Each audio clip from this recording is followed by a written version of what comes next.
जगदीप पाल जी।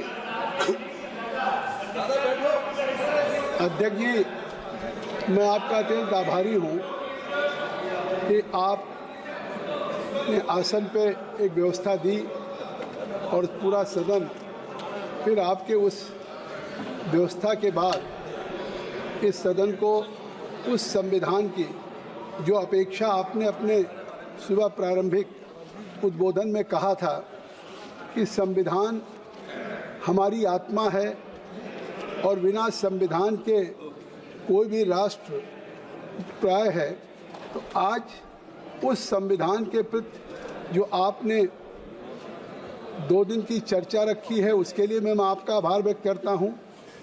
और इस संविधान के एडॉप्शन पे 75 वर्ष के पूरे होने पे आज हम सभी को, जैसा आपने कहा कि आरोप या प्रत्यारोप का अवसर नहीं है। इस संविधान के प्रति जितनी जिम्मेदारी सत्तारूढ़ दल की है, जितनी जिम्मेदारी सरकार की है, इस संविधान के प्रति उतनी ही जिम्मेदारी प्रतिपक्ष की है और संविधान के प्रति देश के हर नागरिक की जिम्मेदारी।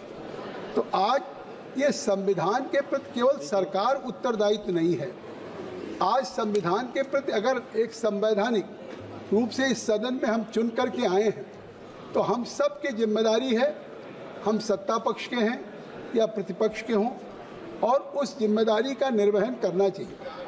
और जिस तरीके से अध्यक्ष जी ने कहा, मैं समझता हूं कि संविधान दिवस जिस दिन मनाया गया उस दिन शाम को एक न्यायपालिका में गोष्ठी थी और गोष्ठी में जिस तरह से प्रधानमंत्री जी ने कहा कि संविधान हमारी और हमारी सरकार के लिए एक पवित्र ग्रंथ है, जैसे गीता है, रामायण है, महाभारत है, बाइबल है, गुरु ग्रंथ साहब है, कुरान है, उसके समतुल्य है।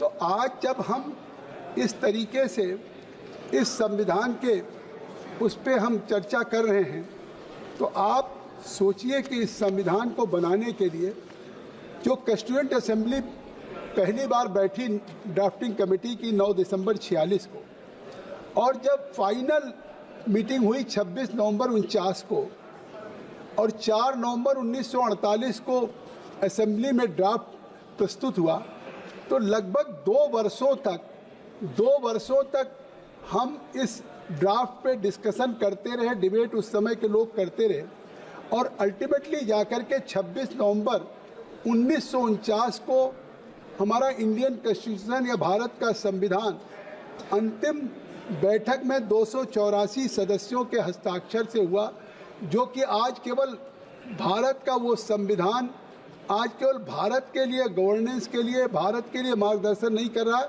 आज भारत के संविधान को पूरी दुनिया मानती है कि भारत का संविधान और संविधान बहुत मजबूत है। तो इसलिए आज उस संविधान के प्रति हमको अगर हम चर्चा कर रहे हैं तो स्वाभाविक है कि इस संविधान के प्रति जब मैं कहता हूं कि हमारी जिम्मेदारी है कि हम इस संविधान के प्रति उत्तरदायित्व हैं या प्रतिपक्ष उत्तरदायित्व है, तो सबसे पहली संवैधानिक व्यवस्था के रूप में क्या जिम्मेदारी है? सबसे पहली जिम्मेदारी होगी कि हम चुन करके अगर आए हैं और जहां पे हम संविधान के अंतर्गत चाहे पीस ऑफ लेजिस्लेशन बनाते हों, कानून बनाते हों, चाहे विधेयक पर चर्चा करते हों या क्वेश्चन आवर 0 आवर के माध्यम से, अन्य विषयों के माध्यम से हम देश की ज्वलन समस्याओं पे चर्चा करते हैं, ये हमारा एक संवैधानिक दायित्व है। और इस संवैधानिक दायित्व में क्या है? ये कर्तव्य है कि हम सदन में हर समय उपस्थित रहें, सदन के सत्र में भाग लें।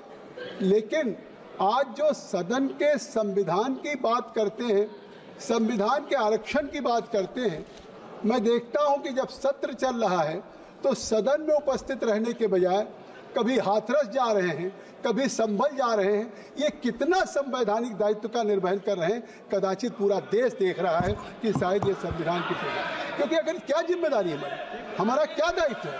हम इस संविधान के प्रति नहीं, अगर ये बात मैं कहता हूँ तो इसलिए कहता हूँ कि अगर मैं चुन करके आया हूँ, इस संविधान के प्रति मेरे मन में सम्मान है, तो मैं 100% उपस्थित रहने का काम करता हूँ और इस सदन में। और जहाँ तक आप संविधान में बात हमारे साथियों ने कही, मैं उसको दोहराना नहीं चाहता हूँ। आखिर संविधान में एक तरफ अगर आप कहें कि आरक्षण खत्म करने की बात, संविधान बदलने की बात, तो मैं पूछना चाहता हूं कि संविधान में अगर आस्था है, संविधान में मर्यादा है, तो आज जब सरकार थी उस समय, तो उस संविधान की से चुनी हुई सरकार के द्वारा पारित किए गए विधेयक को, अगर उस विधेयक को उस सत्तारूढ़ दल के नेता के द्वारा ही उस विधेयक को फाड़ दिया जाए, तो ये संविधान के प्रति सम्मान है या संविधान के प्रति अपमान है? मुझे विश्वास नहीं है कि आखिर अगर आप पूरे देश को जिस तरह से चुनाव में गुमराह आपने करना चाहा कि हम आरक्षण को लागू नहीं करना चाहते हैं, आरक्षण को समाप्त करेंगे और हम सरकार में आ जाएंगे, आखिर इस संविधान में जो आरक्षण है, जब आरक्षण समाप्त हो रहा था उस समय दिसंबर 12, 2019 को अगर शायद केंद्र में नरेंद्र मोदी जी की सरकार नहीं होती तो SC/ST का जो रिजर्वेशन था वो समाप्त हो जाता। नरेंद्र मोदी जी के नेतृत्व में दिसंबर 12, 2019 को ST/ST का रिजर्वेशन लाया गया और जनवरी 25, 2020 को उस SC/ST के रिजर्वेशन को 2030 तक बढ़ाने का काम किया है। तो आज आरक्षण देने का काम हम कर रहे हैं। आप बात करेंगे किसने आरक्षण दिया? 2030 तक इस देश के अगर दलितों को, मजलूमों को, गरीबों को, SC/ST को 2030 तक का आरक्षण बढ़ा है, तो वो 2030 तक नरेंद्र मोदी के नेतृत्व की सरकार ने बढ़ाने का काम किया। आप कहते हैं बैकवर्ड की बात। आखिर देश की आज़ादी के बाद से उस जिस बैकवर्ड की बात करते हैं, जिस चुनाव में बैकवर्ड की दुहाई देते हैं, आखिर उनको कॉन्स्टिट्यूशनल स्टेटस किसने दिया? उस कॉन्स्टिट्यूशनल स्टेटस देने का काम आज़ादी के बाद देश में पहली बार national commission for backward class को अगर कॉन्स्टिट्यूशनल संवैधानिक दर्जा दिया तो वो भी नरेंद्र मोदी जी की सरकार ने दिया और हमारी सरकार ने दिया। वो आप याद करिए, अगस्त 11, 2018 को हम लोगों ने उस बिल को प्रस्तुत किया और अगस्त 2018 में फिर वो इफेक्ट में आया। और आप कहते हैं आज चिंता अगर बैकवर्ड्स की है देश में, आज पिछड़ों की चिंता है, दलितों की चिंता है, तो उस चिंता को न केवल चिंता है बल्कि कानून बना करके उनके आरक्षण, उनके अधिकारों की रक्षा करने का काम हमारी सरकार कर रही है। ये मैं आपसे कहना चाहता हूँ।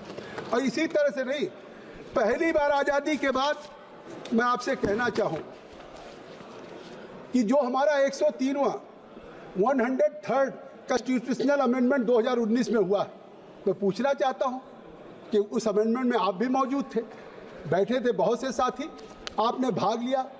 आपने देखा कि मांग तो आज़ादी के बाद से लगातार उठ रही थी कि जो इकोनॉमिक वीकर सेक्शंस हैं वो आर्थिक रूप से किसी भी जाति के हों या किसी हों, लेकिन अगर वो कमज़ोर हैं या हमारे वीकर सेक्शन से आते हैं, तो पहली बार आज़ादी के बाद देश के करोड़ों करोड़ लोगों को हमने शेड्यूल कास्ट का रिजर्वेशन दिया, हमने बैकवर्ड का दिया। लेकिन बहुत से ऐसे लोग थे जो ब्राह्मण में, क्षत्रिय में, वैश्य में, राय में, भूमियार में या किसी भी जात बिरादरी में जो आर्थिक रूप से इतने कमज़ोर थे कि उनको आरक्षण का कोई लाभ नहीं था, उसे भी 103rd कॉन्स्टिट्यूशनल अमेंडमेंट करके हमारी सरकार ने 10% रिजर्वेशन EWS में आर्थिक रूप से कमज़ोर वर्गों को देने का काम किया। तो आप बात करते हैं लगातार पिछले 10 वर्षों में जब से सरकार आई है, हमने लगातार हर वर्ग की चिंता किया। आप प्रियम्बल की बात करते हैं, प्रियम्बल में क्या है? अगर सोशलिज्म की बात करते हैं तो समाजवाद किस चीज़ पे आधारित है? समाजवाद इक्वलिटी पे आधारित है। आप अगर इक्वलिटी की बात करते हैं समाजवाद में, तब जस्टिस है। तो उस जस्टिस इक्वलिटी को किसने पूरा करने का काम किया? आपने देखा, जैसा मैंने उल्लेख किया कि जो 102 कॉन्स्टिट्यूशनल अमेंडमेंट था वो हमने कॉन्स्टिट्यूशनल स्टेटस दिया इनको। आप देखते हैं कि आर्टिकल 370 एंड 35A को, जो एक भारत माता के माथे पे कलंक लगा हुआ था, इस भारत की लोकसभा से पारित किए हुए कानून, भारत के सैकड़ों कानून जम्मू कश्मीर की धरती पे नहीं लागू होते थे। आरक्षण का कानून वहाँ नहीं लागू होता था, तमाम हमारी स्कीम्स आवास नहीं लागू होते थे, और तमाम कानून जो था वो आर्टिकल 370 जो एक अस्थाई उस सरकार के द्वारा लगाया गया था 35A, उसके नाते भारत की पार्लियामेंट के कानून भी जम्मू कश्मीर की धरती में नहीं लागू हुए। वो भी 2019 में 5 अगस्त को, यही गवाह है, गृह मंत्री श्री अमित शाह जी ने एक एब्रोगेशन ऑफ आर्टिकल 370 और 35A को प्रस्तुत किया और आज पूरे देश ने देखा कि अब जम्मू कश्मीर भारत का अभिन्न अंग हो गया है और भारत की पार्लियामेंट के बनाए हुए सारे कानून अब उस जम्मू कश्मीर लागू है। अब संविधान की बात करते हैं। शायद पहली बार जम्मू कश्मीर में आज़ादी के बाद संविधान दिवस मनाने का काम हुआ है, तो इस समय हुआ है जब नरेंद्र मोदी जी की सरकार है। आप बात करते हैं, महिलाओं की बात करते हैं, विमेंस की बात करते हैं। आखिर जिस तरीके की नारकी जीवन थी, टेलीफोन पे अगर रोटी कच्ची रह गई या कुछ रह गया घर में, मुंह से 3 तलाक निकल गया, तो जिंदगी भर के लिए वो हमारी बहन बेटी सड़क पे आ जाती थी किसी छोटी सी गलती पे। इस तरीके से आज वो जो एक पूरे देश में लोगों को लगा, देश की आज़ादी 1947 में आई, लेकिन जिस तरीके से अल्पसंख्यक महिलाओं को उस ट्रिपल तलाक के उस नारकी जीवन से छुटकारा मिला, तो 31 जुलाई 2019 को मिला, जब भारत की उन महिलाओं ने एक खुली हवा में सांस लिया कि उनके भी अधिकार हैं। Muslim women protection of rights and marriage act 2019। आखिर ये हम अगर इक्वलिटी और जस्टिस की बात नहीं करते तो हमें क्यों चिंता होती? इसका मतलब है कि जो बात हमारे साथियों ने कहा कि हम सबका साथ सबका विकास की बात नहीं करते, सबके लिए हम कानून का प्रावधान करते हैं। आज आप बात करते हैं, हमारे लगातार अभी तक यूसीसी की बात हो रही थी। आखिर यूसीसी की चर्चा संविधान सभा से लेकर के आज 2024 तक इस पे बहस हो रही है। आखिर इस पे विपक्ष का क्या स्टैंड है? आखिर आप बताइए कि क्या ये संहिता या ये कानून केवल कानून का विषय है, या यूसीसी या यूनिफॉर्म सिविल कोड लागू करने के बाद ये समानता और न्याय की भावना को साकार करने की दिशा में एक बड़ा कदम होगा। और मैं कहना चाहता हूं, मैं कॉन्स्टिट्यूएंट असेंबली के डिबेट की बात करना चाहता हूं। किसको आप मानते हैं? भारत के प्रथम राष्ट्रपति को मानते हैं, या डॉक्टर बाबा भीमराव अम्बेडकर को मानते हैं, या आप के मुंशी जी को मानते हैं, या डॉक्टर राजेंद्र प्रसाद जी को मानते हैं? अगर आप देखिए, मैं कॉन्स्टिट्यूएंट असेंबली की बहस की बात कर रहा हूं। जब हमारा संविधान बनाया जा रहा था, तब समान नागरिक संहिता का विचार उस समय के भी संविधान निर्माताओं ने कल्पना की। आज ये नहीं है।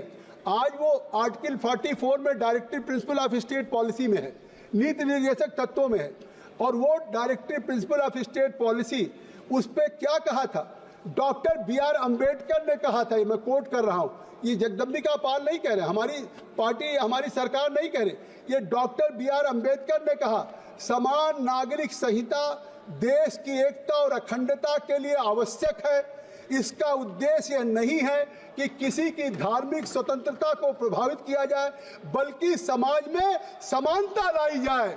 तो अगर आज डॉक्टर भीमराव अम्बेडकर, बाबा अम्बेडकर के सपनों को साकार करने के लिए हम यूसीसी की तरफ बढ़ रहे हैं, तो मुझे लगता है कि अगर डॉक्टर बाबा भीमराव अम्बेडकर में आपकी आस्था है, तो निश्चित तौर से आज इक्वलिटी और जस्टिस के लिए यूसीसी पास होना बहुत ही जरूरी है इस देश के लिए।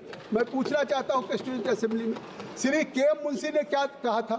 उस हमारे जो संवैधानिक निर्माताओं ने जब चर्चा की, तो उसमें भी उन्होंने संविधान सभा में कहा था KM मुंशी जी ने कि समान नागरिक संहिता राष्ट्रीय एकता को बढ़ावा देगी, क्योंकि अलग अलग व्यक्ति कानून सामुदायिक विभाजन को प्रोत्साहित करते हैं।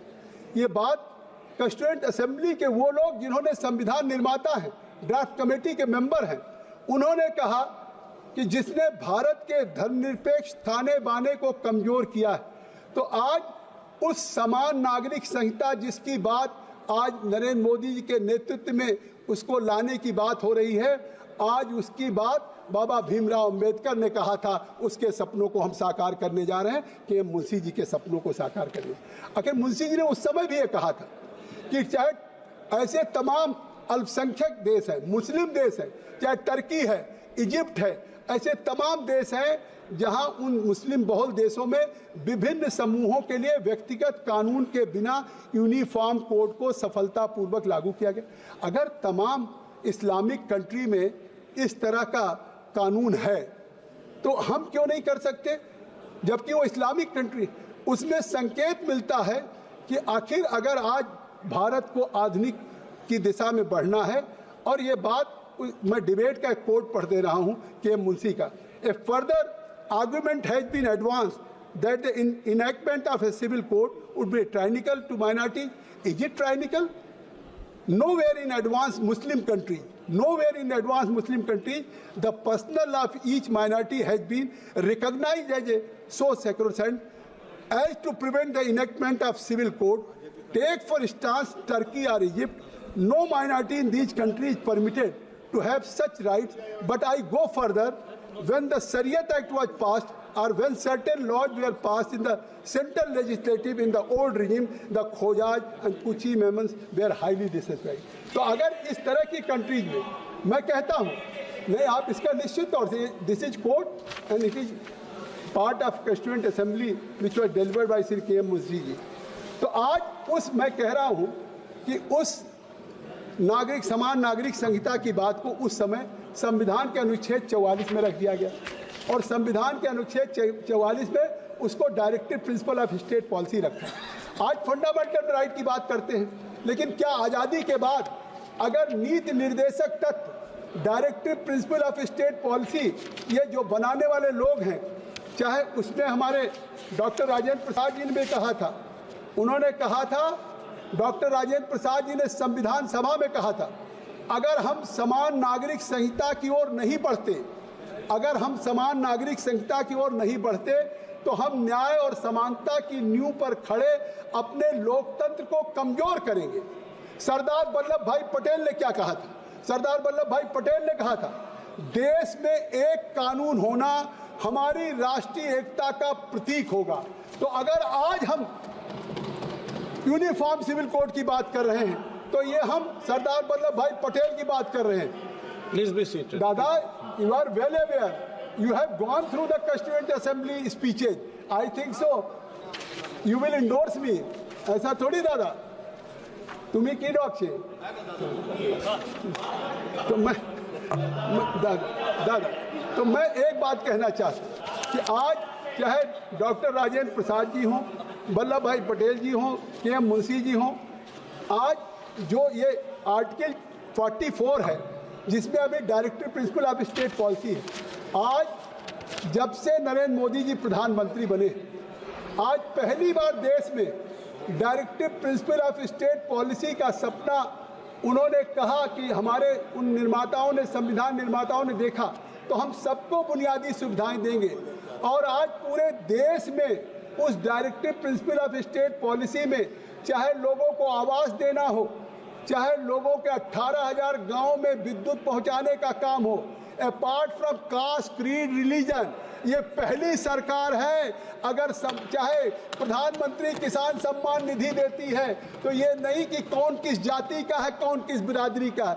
आवास अगर दे, आयुष्मान कार्ड दे रही है तो अगर हिंदू को मिल रहा है, अल्पसंख्यक को भी, दलित को भी, पिछड़ों को, तो ये समान नागरिक संहिता को हम लागू कर रहे हैं। और आज हमारी सरकार एक चीज़ों में नहीं, आप बुनियादी रूप से देखिए कि आज़ादी के इतने वर्षों के बाद भी लोगों के सर पे पक्की छत नहीं था, आज़ादी के वर्षों के बाद भी लोगों के घरों में शौचालय नहीं था, आज़ादी के वर्षों के बाद भी दवाई की कोई गारंटी नहीं थी। दवाई और पढ़ाई की गारंटी न हो, ऐसी कौन सी सरकार हो? ये पहली सरकार है जिसने दवाई और पढ़ाई की गारंटी देने का काम किया है देश के लोगों के सामने।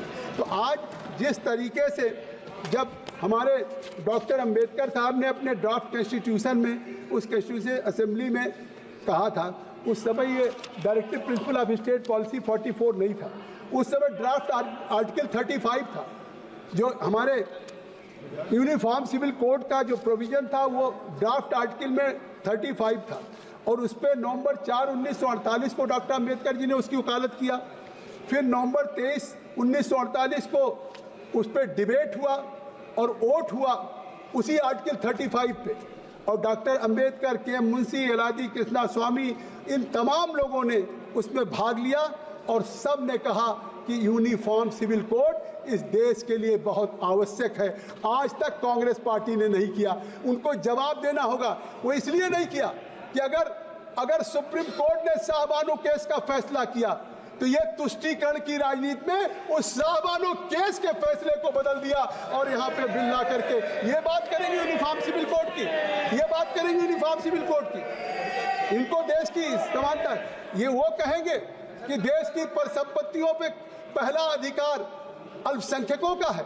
वो कभी इक्वलिटी की बात कर सकते हैं, वो कभी जस्टिस की बात कर सकते हैं, कभी नहीं कर सकते। और इसलिए मैं कहना चाहूँगा, अभी तो मैंने शुरू किया मान्यवर, अभी तो मैंने शुरू किया है। आखिर इसकी जरूरत क्यों पड़ी? जरूरत क्यों पड़ी है? जरूरत इसलिए पड़ी कि हाँ, जरूरत इसलिए पड़ी मान्यवर,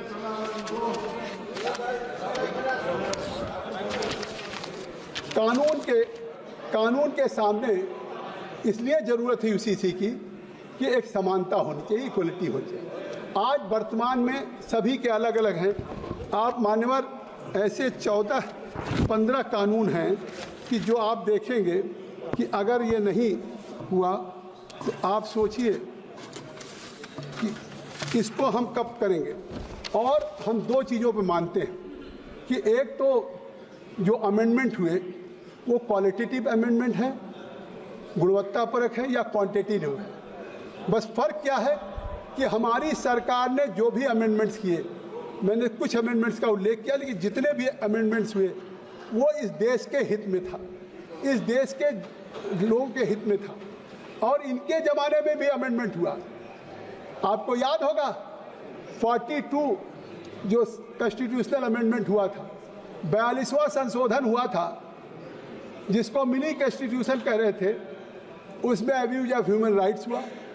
और वो जो कॉन्स्टिट्यूशन अमेंडमेंट आपने किया, ये पहली बार हुआ होगा कि आपने कॉन्स्टिट्यूशन अमेंडमेंट किया इस पार्लियामेंट से, लेकिन देश के सर्वोच्च न्यायालय सुप्रीम कोर्ट ने कहा, उसके कई प्रोविजन को कहा ये अनडेमोक्रेटिक है और इसको नहीं स्वीकार करेंगे। ये आखिर सरकार के लिए क्या था? तो इसका मतलब है कि उस समय सरकार अगर अमेंडमेंट करती थी, अरे मैं इमरजेंसी की बात नहीं कर रहा हूँ, मैं इमरजेंसी की बात नहीं कर रहा हूँ और मैं तमाम चीज़ों की बात नहीं कर, मैं तो केवल वो बात कह रहा हूँ जो सुप्रीम कोर्ट ने फैसला किया।